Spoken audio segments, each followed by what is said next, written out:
Justice Robinson, if I could just start with you, I have to say I'm troubled by your history of compelling individuals to express pro-abortion viewpoints against their religious convictions. I'm talking about the Regal Art Press case. I think Senator Cruz asked you a few questions about it. You represented Linda Paquette in 1994, who demanded that two devout Catholics print custom membership cards for an organization that advocated in favor of abortions. When they declined to do so, citing the teachings of their church, you and your client filed a complaint with the Vermont Human Rights Commission and then a lawsuit. And in your briefs, you argued that their decision not to print those materials was invidious, it was pernicious, and it was akin to racial discrimination, which is quite a claim. I mean, it's really quite a claim.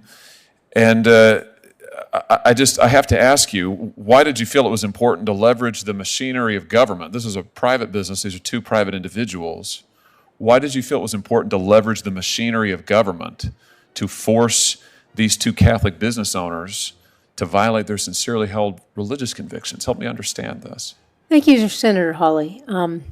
As I indicated with Senator Cruz, that case was 30 years ago, so I apologize if I'm not as precise about all the details. But I can tell you, generally speaking, that we conceded that if the printers had declined to print the materials on account of their opposition to abortion, that there was no basis in law to pursue our claim. The threshold issue in the case is whether that in fact was the facts. My client was a Catholic. She was there to get flyers for Vermont Catholics for Choice printed. She was deeply offended by the suggestion that she wasn't a true Catholic, and that was the reason why the printer wouldn't print the materials. The case never proceeded beyond that stage. We went up to the Supreme Court on what I would call a procedural issue.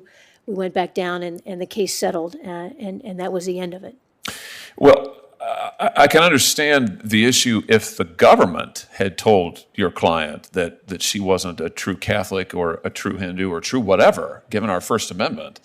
But we're talking here about a suit against two private individuals, husband and wife, I believe, Malcolm and Susan Baker, who on the basis of their religious viewpoints said that they couldn't print these cards. And you and your client attempted to leverage the machinery of the state. In fact, you were the ones trying to use the machinery of the state to compel these two private individuals to speak. And of course, the Supreme Court has addressed this fact pattern in the Masterpiece Cake Shop case since that time, which concerned compelled speech.